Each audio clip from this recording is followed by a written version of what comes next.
प्रश्न संख्या 1.1 देखिए, किसी त्रिभुज का आधार 9 और ऊंचाई 5 है। देखिए आधार दिया है, त्रिभुज का आधार 9 ऊंचाई 5, दूसरे त्रिभुज का आधार 10 ऊंचाई 6 दिया है। तो दोनों त्रिभुजों के क्षेत्रफलों का अनुपात निकालना है। तो माना पहले त्रिभुज का आधार जो है वो B1 और ऊंचाई H1 है, जिसका क्षेत्रफल A1 है, और दूसरे त्रिभुज का आधार B2 ऊंचाई S2 और क्षेत्रफल A2 है, ऐसा मान लिया। तो अब यहाँ पे देखिए, पहले त्रिभुज का आधार B1 9 दिया है, ऊंचाई H1 5 दिया है, आधार दूसरे त्रिभुज का आधार B2 दिया है 10 और ऊंचाई S2 दिया है 6।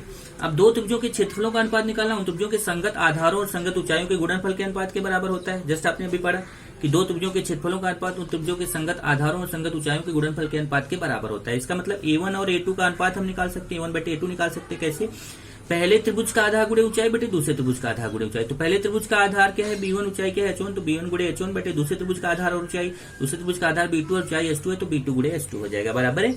अब यहाँ पे मान रखेंगे, देखिए ये तो ऐसे रहेगा क्योंकि इसका मान हमें निकालना है। B1 का मान यहाँ से देखेंगे, B1 का मान 9 है, तो B1 की जगह पे 9 रखेंगे, और H1 का मान देखेंगे तो H1 का मान यहाँ से देखेंगे 5 है, H1 की जगह पे 5 रख देंगे।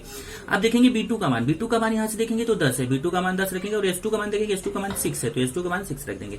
अब इसको हमें क्या करना है? काटना है। काटना आपको आता है, आसानी से काट सकते हैं इसको। 5 से काटेंगे 5 दूना 10, और यहाँ 3 से काटेंगे 3 दूना 6, 3 3 9, और इस तरीके से काटने के बाद यहाँ आ जाएगा 3 बटे 4। मतलब दोनों त्रिभुजों के क्षेत्रफलों का अनुपात आ गया कितना? 3:4। तो यहाँ पे आपने क्या किया है मेन, कि त्रिभुजों के क्षेत्रफलों का अनुपात बराबर पहले त्रिभुज का आधार गुणे ऊंचाई बटे दूसरे त्रिभुज का आधार गुणे ऊंचाई। इसका भी आधार और ऊंचाई पता था, इसका भी आधार और ऊंचाई पता था, उसको आपने रख दिया और काट दिया, तो आपको आंसर आ गया। दूसरा क्वेश्चन देखेंगे, संलग्न आकृति में BC लंब है AB पे। देखिए BC जो है वो AB पर लंब है, AD लंब है AB, और AD भी जो है वो AB पर लंब है। मतलब इधर AB लंब है, यहाँ पे भी 90 अंश का कोण है, इधर AD भी जो है AB पर लंब है, यहाँ पे भी 90 अंश का कोण है।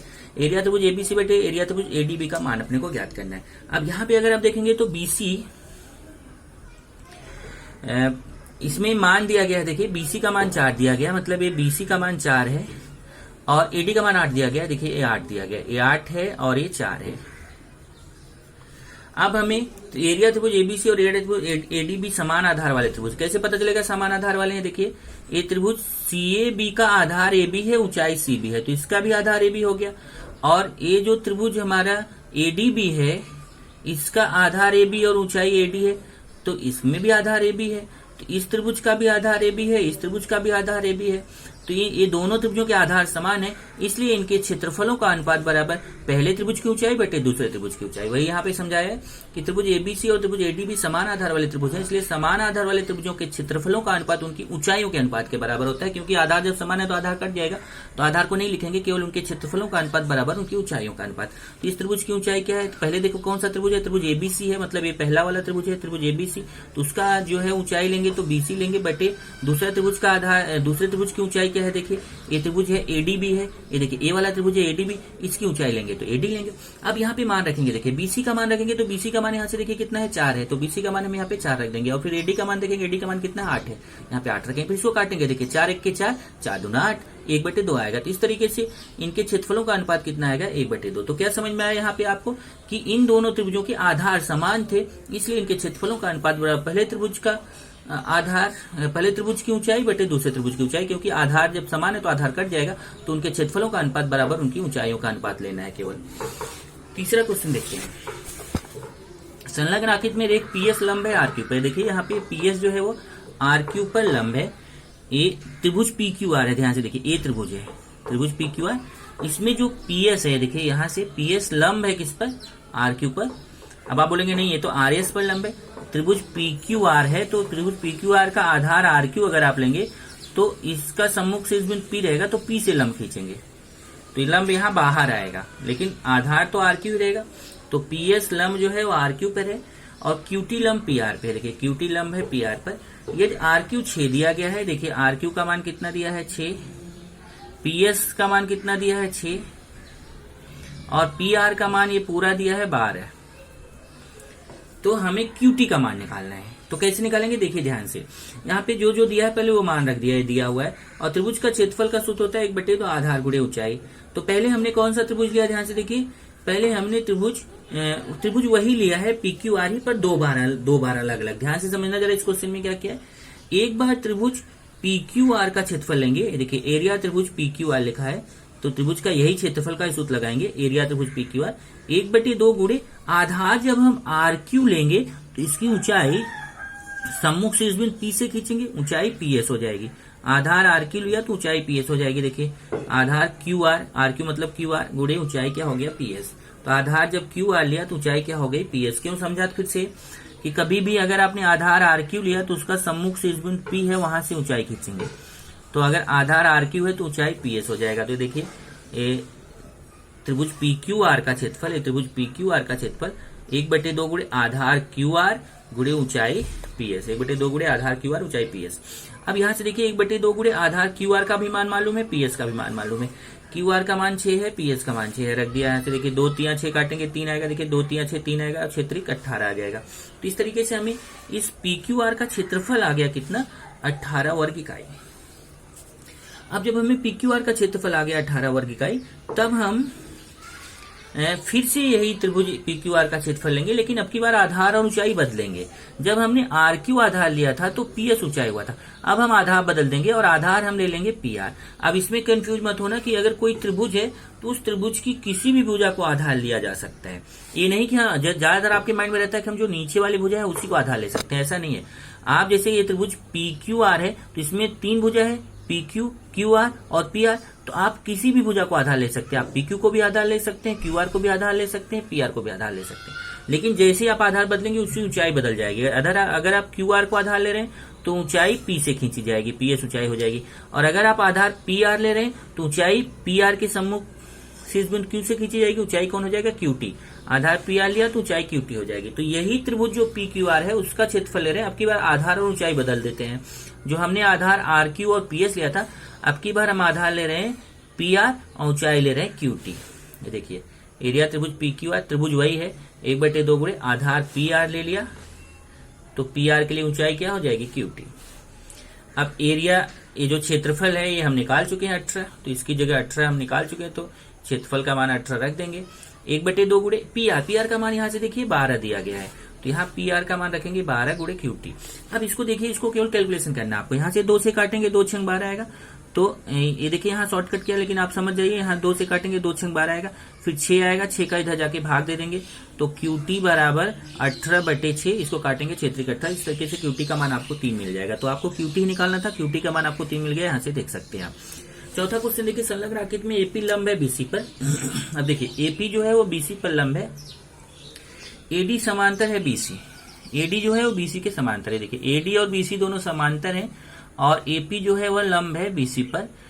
तो एरिया त्रिभुज एबीसी अनुपात एरिया त्रिभुज बीसीडी का मान निकालना। अब हमें एबीसी और बीसीडी ये दोनों के क्षेत्रफलों का अनुपात निकालना है। तो कैसे निकालेंगे देखिए, त्रिभुज एबीसी और त्रिभुज बीसीडी समान आधार वाले त्रिभुज हैं। देखिए ये एबीसी है और ये बीसीडी है, ये दोनों कैसे हैं, समान आधार वाले त्रिभुज हैं। और जब ये त्रिभुजों के आधार समान है तो इनके क्षेत्रफलों का अनुपात क्या होगा। अब आगे देखिए, पहले इसमें समान क्या है, ये देखिए त्रिभुज एबीसी का आधार बीसी और त्रिभुज डीबीसी का भी आधार बीसी है। तो त्रिभुज एबीसी और बीसीडी समान आधार वाले त्रिभुज हैं क्योंकि दोनों का आधार बीसी है। त्रिभुज एबीसी और बीसीडी के शीर्ष बिंदु समांतर रेखाएं एडी और बीसी पर स्थित है। देखिए त्रिभुज एबीसी का जो बिंदु ए है, अगर आप बीसी आधार लेते हैं तो इसका सम्मुख शीर्ष बिंदु ए है, और त्रिभुज डीबीसी का अगर आधार बीसी लेते हैं तो इसका सम्मुख शीर्ष बिंदु डी होगा। त्रिभुज एबीसी का आधार बीसी और सम्मुख शीर्ष बिंदु ए होगा। त्रिभुज डीबीसी का आधार बीसी और सम्मुख शीर्ष बिंदु डी होगा। तो ए और डी जो दोनों शीर्ष बिंदु है वे एक ही समांतर रेखा पर स्थित है, एक ही रेखा पर स्थित है। वही यहाँ बता रहे, त्रिभुज एबीसी और त्रिभुज बीसीडी के शीर्ष बिंदु समांतर रेखा एडी और बीसी पर हैं। ये देखिए एडी और बीसी पर इसके बिंदु हैं, सब ए बी सी समांतर रेखा पर है, डी बी सी भी समांतर रेखा पर है। इसलिए दो समांतर रेखाओं के बीच की दूरी उन त्रिभुजों की ऊंचाई है, दो समांतर रेखाओं के बीच की दूरी स्थिर है। तो इसका मतलब क्या होता है, कभी भी ये दोनों समांतर रेखाएं हैं। अगर इसको मैं यहाँ से थोड़ा सा खींच के आपको समझा दूं तो आपको इजीली समझ में आ जाएगा। ये देखिए कि अगर ये त्रिभुज एबीसी है तो इसकी ऊंचाई क्या होगी, इसका आधार बीसी है तो ऊंचाई कहाँ से खींचेंगे, ए से खींचेंगे। देखिए एपी इसकी ऊंचाई हो जाएगी। और अगर ये त्रिभुज डीबीसी है तो डीबीसी का आधार अगर बीसी लेते हैं तो ऊंचाई कहाँ से, डी से खींचेंगे। देखिए इसकी ऊंचाई हो जाएगी।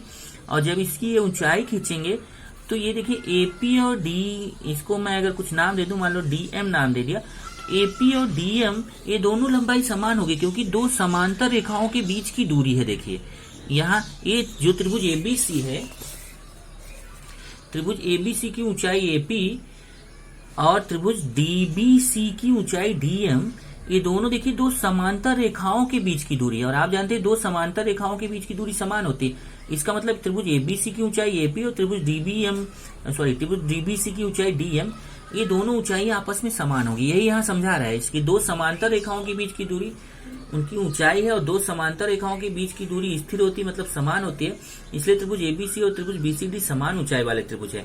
और जब ये दोनों त्रिभुज समान ऊंचाई वाले त्रिभुज है तो उनके क्षेत्रफलों का अनुपात उनके आधारों के अनुपात के समान होगा। लेकिन यहाँ तो क्या हो रहा है कि ऊंचाई भी समान और आधार भी समान। क्यों? क्योंकि त्रिभुज एबीसी का आधार बीसी है और त्रिभुज डीबीसी का भी आधार बीसी है। दोनों का आधार बीसी समान है और ऊंचाई भी दोनों का समान है।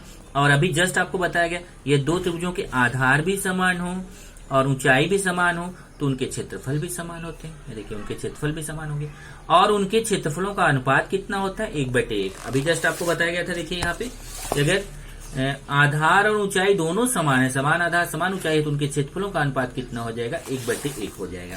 तो देखिए आप ये लाइन नहीं लिखोगे, डायरेक्ट ए भी लिखते हो तो भी चलेगा। तो एरिया त्रिभुज एबीसी बटे एरिया त्रिभुज बीसीडी बराबर 1/1, मतलब उनके क्षेत्रफलों का अनुपात कितना होगा? 1:1। तो यही यहाँ पे पूछा था कि इनका अनुपात कितना होगा क्षेत्रफलों का। तो आपको बताना है कि उनके आधार भी समान है, ऊंचाई भी समान है, इसलिए इनके क्षेत्रफलों का अनुपात कितना हो जाएगा? 1:1। पांचवा क्वेश्चन देखिए, संलग्न आकृति में PQ जो है वो लंब है BC पर और AD भी लंब है BC पर, निम्नलिखित अनुपात ज्ञात करो। अब देखिए इसमें PQ भी BC पर लंब है और AD भी जो है BC पर लंब है और हमें बहुत सारे यहाँ पे अनुपातों के मान निकालने हैं। तो बहुत आसान है, आपको यही ध्यान रखना है कि सबका आधार गुणे ऊंचाई बटे आधार गुणे ऊंचाई। अगर जो भी त्रिभुज लेंगे तो पहले त्रिभुज का आधार गुणे ऊंचाई बटे दूसरे त्रिभुज का आधार गुणे ऊंचाई। और अगर उसमें देखिए किसी की ऊंचाई समान है तो उनके क्षेत्रफलों का अनुपात उनके आधारों के अनुपात के बराबर होगा और किसी का आधार समान है तो उनके क्षेत्रफलों का अनुपात उनकी ऊंचाइयों के अनुपात के बराबर होगा। अब यहाँ से आप देख सकते हैं, ये देखिए चारों मान हमें निकालने हैं। सबसे पहला है PQB और PBC में ऊंचाई PQ समान। देखते हैं जरा, ये PQB का आधार BQ रहेगा, ऊंचाई PQ रहेगा। ठीक है, PQB का आधार BQ और ऊंचाई PQ है। और दूसरा त्रिभुज कौन सा है? देखिए PBC का आधार BC रहेगा और ऊंचाई PQ रहेगा। तो दोनों की ऊंचाई PQ है, आधार अलग अलग है। इसका आधार BQ है और दूसरे का आधार BC है। आधार अलग है लेकिन ऊंचाई दोनों का PQ है। तो वही यहाँ पे समझा रहा है कि इन दोनों त्रिभुजों की ऊंचाई PQ समान है और समान ऊंचाई वाले त्रिभुजों के क्षेत्रफलों का अनुपात उनके संगत आधारों के अनुपात के बराबर होता है। इसलिए एरिया त्रिभुज PQB बटे एरिया त्रिभुज PBC बराबर इस त्रिभुज का आधार बटे इस त्रिभुज का आधार। इस त्रिभुज का आधार जस्ट हमने दिखाया कि PQB का आधार BQ है और PBC का आधार BC है। तो ये देखिए BQ बटे BC। दूसरा देखिए त्रिभुज कौन सा है? PBC और ABC। PBC और ABC में कौन सा है देखते हैं, यहां से देखते हैं PBC का आधार क्या रहेगा? BC और ऊंचाई क्या रहेगा? PQ। और ABC का आधार भी BC और ऊंचाई AD। तो इनकी देखिए ऊंचाई अलग अलग है लेकिन आधार दोनों का BC है। देखिए PBC का भी आधार BC और ABC का भी आधार BC। तो वही यहाँ समझा रहे हैं, त्रिभुज PBC और ABC में अब की बार आधार BC समान है। समान आधार वाले त्रिभुजों के क्षेत्रफलों का अनुपात उनकी ऊंचाई के अनुपात के बराबर होता है। इसलिए एरिया त्रिभुज PBC, देखिए एरिया त्रिभुज PBC बटे एरिया त्रिभुज ABC बराबर इसका ऊंचाई बटे इसका ऊंचाई। चलिए देखते हैं, ये PBC का ऊंचाई PQ और ABC का ऊंचाई AD। तो PQ बटे AD। तीसरा क्या है? ABC ADC। चलिए ABC ADC, त्रिभुज ABC और ADC में ऊंचाई AD समान। चलिए देखते हैं, ABC का ऊंचाई AD, ओके, और ADC का भी ऊंचाई AD। ABC का आधार BC होगा, ऊंचाई AD होगा, और ADC का आधार DC होगा, ऊंचाई AD होगा। तो दोनों का ऊंचाई AD समान है। केवल तो पहले त्रिभुज का आधार BC बटे दूसरे त्रिभुज का आधार DC। इधर देखिए BC बटे DC, मतलब ऊंचाई समान है तो उनकी ऊंचाई समान होने वाले त्रिभुजों के क्षेत्रफलों का अनुपात उनके आधारों के अनुपात के बराबर होता है। और चौथा, दो त्रिभुजों के क्षेत्रफलों का अनुपात उन त्रिभुजों के संगत आधार और संगत ऊंचाइयों के गुणनफल के अनुपात के बराबर होता है। अब यहाँ पे देखिए क्या है, कौन कौन सा त्रिभुज है, ADC और PQC। अब इसका ना तो आधार समान है ना ऊंचाई समान है। यहां से देख लेते हैं, ADC का आधार AD, ऊंचाई DC, सॉरी आधार DC, ऊंचाई AD है। ADC का आधार क्या है, DC, ऊंचाई AD। और PQC, इधर देखिए, PQC का आधार QC है, ऊंचाई PQ। तो न तो इनके आधार समान है, न ऊंचाई समान है। और जब आधार और ऊंचाई समान नहीं होते हैं तो उनके क्षेत्रफलों का अनुपात पहले त्रिभुज, उनके क्षेत्रफलों का अनुपात क्या होगा, पहले त्रिभुज का आधार गुणे ऊंचाई बटे दूसरे त्रिभुज का आधार गुणे ऊंचाई। तब ADC देखते हैं यहाँ पे, ADC का आधार DC गुणे ऊंचाई AD, इधर देखिए DC गुणे AD। और PQC का आधार QC गुणे ऊंचाई PQ, यहाँ पे देखिए QC गुणे PQ। इस तरीके से आपका पहला एक्सरसाइज यहाँ पे खत्म हो जाता है। अब हम लोग यहाँ पढ़ने जा रहे हैं कि समानुपात का मूलभूत प्रमेय क्या होता है। तो समानुपात का मूलभूत प्रमेय बहुत ही इंपॉर्टेंट प्रमेय है, इसको हम लोग सिद्ध करेंगे। आपके टेक्स्ट बुक में है तो आपको इसको टेक्स्ट बुक से अपने क्या करना है, इसको सिद्ध करना है। ये देखिए मैं आपको दिखाता हूँ, समानुपात का मूलभूत प्रमेय। यह है समानुपात का मूलभूत प्रमेय, बेसिक प्रोपोर्शनलिटी थ्योरम इसको बोलते हैं। क्या है प्रमेय देखते हैं, यदि किसी त्रिभुज की किसी एक भुजा के समांतर खींची गई रेखा उसकी अन्य दो भुजाओं को दो भिन्न बिंदुओं पर प्रतिच्छेदित करे तो वह रेखा अन्य दो भुजाओं को समान अनुपात में विभाजित करती है। ये है हमारा प्रमेय। इसमें देखिए क्या समझाया गया है, इसमें समझाया गया है कि यदि किसी त्रिभुज, पहले तो प्रमेय है तो उसका दत्त और साध्य लिखेंगे। तो देखिए क्या है कि दत्त में क्या आएगा, यदि किसी त्रिभुज, इसको पहले तो इम्पोर्टेंट लगा लीजिए, प्रमेय को इम्पोर्टेंट लिख लीजिए। यदि किसी त्रिभुज की किसी एक भुजा के समांतर खींची गई रेखा, मतलब एक त्रिभुज लेना है और उसमें किसी एक भुजा के समांतर रेखा खींचना है। इधर देखिए ये तो दत्त में आएगा कि त्रिभुज ABC है, इस त्रिभुज में तीन भुजाएं हैं AB, BC और AC। इसमें भुजा BC, किसी एक भुजा के समांतर रेखा खींचना है तो भुजा BC के समांतर एक रेखा खींच दिया L, तो दत्त हो गया। देखिए त्रिभुज ABC में रेखा L समांतर खींच दिया भुजा BC के। देखिए रेखा L जो है भुजा BC के समांतर खींच दिया, क्योंकि यहाँ बोला है कि किसी त्रिभुज की किसी एक भुजा के समांतर रेखा खींचना है, तो त्रिभुज ABC में भुजा BC के समांतर रेखा L खींच दिया। L या भुजा AB को, अब ये देखिए जब L खींचते हैं तो ये भुजा AB को बिंदु P पर प्रतिच्छेदित करता है और AC को बिंदु Q पर प्रतिच्छेदित करता है। जब आप त्रिभुज में तीन भुजाएं होती हैं AB, BC और AC, तो एक भुजा, किसी भी एक भुजा के समांतर खींचना है। तो मान लो हमने BC भुजा के समांतर जब ये रेखा खींचा BC भुजा के समांतर, तो बाकी दोनों भुजाओं को काटती है। ये भुजा AB को बिंदु P पे काटेगी, भुजा AC को बिंदु Q पर काटेगी। इतना हो गया हमारा दत्त। अब साध्य क्या सिद्ध करना है, सिद्ध करना देखिए समझिए क्या लिखा, उसकी अन्य दो भुजाओं को दो भिन्न बिंदुओं पर प्रतिच्छेदित करें। तो देखिए ये तो पता चल गया, इस भुजा को P पर काटता है, इसको Q पर काटता है, तो वह रेखा, यहाँ तक दत्त था, अब तो के बाद साध्य, वह रेखा अन्य दो भुजाओं को समान अनुपात में विभाजित करती है। मतलब हमें क्या सिद्ध करना है, ये जो रेखा है, ये जो दोनों भुजाएं, मतलब इसके तो समांतर है तभी ये भुजा भूल जाइए। अब ये जो बाकी दोनों भुजाएं हैं AB और AC, इनको समान अनुपात में बांटते हैं। समान अनुपात में बांटने का मतलब क्या हुआ कि AP और PB का जितना अनुपात आएगा, इस भुजा का जो अनुपात आएगा AP बटे PB का, वही इस भुजा का AQ और QC का अनुपात होगा। मतलब AP बटे PB बराबर आएगा AQ बटे QC। ये हमें सिद्ध करना है। यहाँ पे देखिए साध्य में क्या है, फिर से देख लीजिए, AP बटे PB बराबर AQ बटे QC। यहाँ आ जाएगा AP बटे PB बराबर AQ बटे QC। रचना यहाँ पे की गई है। देखिए रचना क्या है कि ये PC को मिलाया गया QC को, इसको डॉट डॉट से रचना किया जाता है, जिसे समझ में आया कि अलग से बनाया गया। तो यहाँ PC को मिलाया गया है, BQ को मिलाया गया। देखिए रचना में PC तथा BQ खींचिए, तो यहाँ से PC खींच दिया, BQ खींच दिया। अब उत्पत्ति देखिए, उत्पत्ति इसकी केवल मेन पॉइंट आपको ध्यान देना है बस। उत्पत्ति में आपको तीन त्रिभुज लेने हैं। एक बार त्रिभुज APQ BPQ लेना है, ध्यान से देखिए, एक बार त्रिभुज APQ और BPQ लेके एक समीकरण एक प्राप्त करना है। फिर यही त्रिभुज APQ और CPQ लेकर के एक दूसरा समीकरण प्राप्त करना है। फिर त्रिभुज BPQ और सीपी क्यू लेकर के एक तीसरा समीकरण प्राप्त करना है। तो पहले मैं एपी क्यू और बीपी क्यू लूंगा। तो आप देखिए त्रिभुज एपी क्यू का अगर आधार एपी लें और त्रिभुज बीपी क्यू का अगर आधार बीपी लें, ध्यान से देखिए, त्रिभुज एपी क्यू का आधार अगर हम एपी ले लें और त्रिभुज बीपी क्यू का आधार अगर हम बीपी ले लें, तो दोनों के आधार एक रेखी है और इनका भी सम्मुख शीर्ष बिंदु क्यू है और इस त्रिभुज का भी सम्मुख शीर्ष बिंदु क्यू है।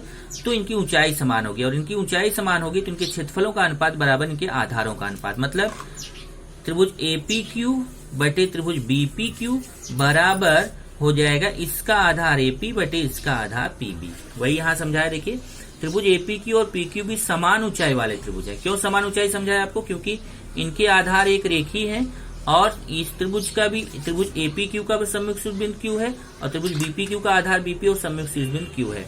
तो इनके क्षेत्रफलों का अनुपात बराबर इस त्रिभुज का आधार एपी बटे इस त्रिभुज का आधार पीबी। ऐसे ही जब हम एपी क्यू और सीपी क्यू लेंगे तो अब हम एपी क्यू का आधार एपी न लेके ए क्यू ले रहे हैं। इस त्रिभुज एपी क्यू का आधार ए क्यू ले लिया और सीपी क्यू का आधार क्यूसी ले लिया। तो ये त्रिभुज एपी क्यू का आधार ए क्यू और त्रिभुज सीपी क्यू का आधार क्यूसी, ये एक रेखी है और इसका भी त्रिभुज एपी क्यू का आधार ए क्यू लिया, सम्मुख शीर्ष बिंदु पी है और त्रिभुज पी क्यू सी का आधार क्यूसी लिया, सम्मुख शीर्ष बिंदु पी है। दोनों का सम्मुख शीर्ष बिंदु समान है इसलिए इनकी ऊंचाई समान है तो इनके क्षेत्रफलों का अनुपात बराबर इनके आधारों का अनुपात। तो इस त्रिभुज का आधार त्रिभुज एपी क्यू का आधार ए क्यू हो जाएगा बटे त्रिभुज पी क्यू सी का आधार क्यू सी हो जाएगा। यही यहाँ समझाया। इसी प्रकार एरिया त्रिभुज एपी क्यू बटे एरिया त्रिभुज पी क्यू सी बराबर ए क्यू बटे क्यू सी आधार के अनुपात में क्षेत्रफल। क्यों? क्योंकि इसी प्रकार लिख दिया, मतलब इनके भी समान ऊंचाई वाले हैं। अब आते हैं ये कौन कौन सा, बीपी क्यू और सीपी क्यू। अब इसको ध्यान से समझिए। बीपी त्रिभुज बीपी क्यू का आधार पी क्यू ले लिया और त्रिभुज सीपी क्यू का आधार पी क्यू ले लिया। अब आप बोले नहीं इधर तो आधार बीपी लिए थे, इधर क्यों चेंज कर दिए? तो हम त्रिभुज में किसी को भी आधार बदल सकते हैं। जैसे अगर हम त्रिभुज बीपी क्यू का आधार पी क्यू ले लें, त्रिभुज सीपी क्यू का आधार पी क्यू ले लें, तो दोनों के आधार समान है। अब ध्यान से देखना, अगर त्रिभुज बीपी क्यू का आधार आप पी क्यू लेते हैं तो ऊंचाई यहाँ बी से खींचेंगे ऐसे, और अगर त्रिभुज सीपी क्यू का आधार पी क्यू लेते हैं तो ऊंचाई यहाँ सी से खींचेंगे ऐसे। और ये दोनों समांतर है, पहले ही पता है। तो समांतर रेखाओं के बीच की दूरी समान होती है, इसका मतलब इनकी ऊंचाई समान हो जाएगी, बराबर है। तो आधार पी क्यू तो पहले ही समान लिया था, त्रिभुज बीपी क्यू का आधार पी क्यू लिया था, त्रिभुज सीपी क्यू का आधार पी क्यू लिया था, दोनों का आधार पी क्यू समान लिया था।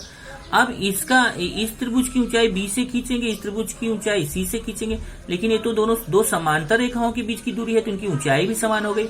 और जब दो त्रिभुजों के आधार भी समान होते हैं, ऊंचाई भी समान होती है, तो उनके क्षेत्रफल भी समान होते हैं। वही यहाँ समझाया। त्रिभुज P Q B P Q C में रेख पी क्यू समान आधार है, रेख पी क्यू समांतर है बीसी के, इसलिए इनकी ऊंचाई भी समान है। और जब इनकी ऊंचाई भी समान है तो इनके क्षेत्रफल भी समान हो जाएंगे, मतलब एरिया त्रिभुज पी क्यू बी बराबर एरिया त्रिभुज पी क्यू सी। अब हमें क्या करना है, इन दोनों का समीकरण 1 2 3 से देखिए ध्यान से। समीकरण 1 2 3 को ध्यान से देखिए। समीकरण 1 2 3 ये हमारा समीकरण 1 है, ये समीकरण 2 है, समीकरण 3 है। इसमें देखिए जरा ध्यान से, इस समीकरण 1 और 2 में ऊपर का भाग समान है, एपी क्यू देखिए ऊपर का भाग समान है, पर नीचे का अलग दिख रहा है आपको। देखिए ये पी क्यू भी है, पी क्यू सी है। ये देखिए ऊपर इसका भी एरिया त्रिभुज एपी क्यू है, इसका भी एरिया त्रिभुज एपी क्यू। ये ऊपर का भाग समान है, केवल नीचे का अलग दिख रहा है, लेकिन नीचे का यहाँ समान है। देखिए समीकरण 3 से पी क्यू भी पी क्यू सी के बराबर है। देखिए पी क्यू भी पी क्यू सी के बराबर, मतलब नीचे वाला भी समान हो गया, ऊपर वाला भी समान, नीचे वाला भी समान, ये पूरा इस पूरे के समान आ गया। देखिए यहाँ पे एरिया त्रिभुज एपी क्यू बटे एरिया त्रिभुज पी क्यू बी बराबर एरिया त्रिभुज एपी क्यू बटे एरिया त्रिभुज पी क्यू सी, मतलब इसका बायां बाएं के बराबर आ गया। क्यों? क्योंकि ऊपर वाला तो समान था ही, नीचे वाला यहाँ समीकरण 3 से समान हो गया। तो इसका मतलब ये पूरा इसका बायां इसके पूरे बाएं के बराबर आ गया। अब जब बायां बराबर बायां आ गया तो दायां बराबर भी दायां हो जाएगा। ये देखिए यही हमें सिद्ध करना था। ये समानुपात का मूलभूत प्रमेय है, और समानुपात के मूलभूत प्रमेय का विलोम है। विलोम क्या है? इसमें समांतर दिया था और हमें ये पता चल गया कि अगर ये L जो है वह BC के समांतर, अगर PQ BC के समांतर है तो AP बटे PB बराबर AQ बटे QC होगा।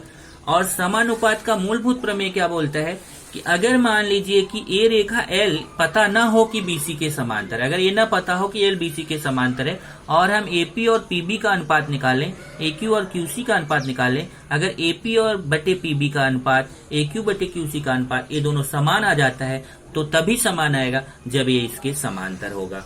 यदि कोई रेखा किसी त्रिभुज की दो भुजाओं को समान अनुपात में विभाजित करती है तो वह रेखा उस त्रिभुज की तीसरी भुजा के समांतर होती है।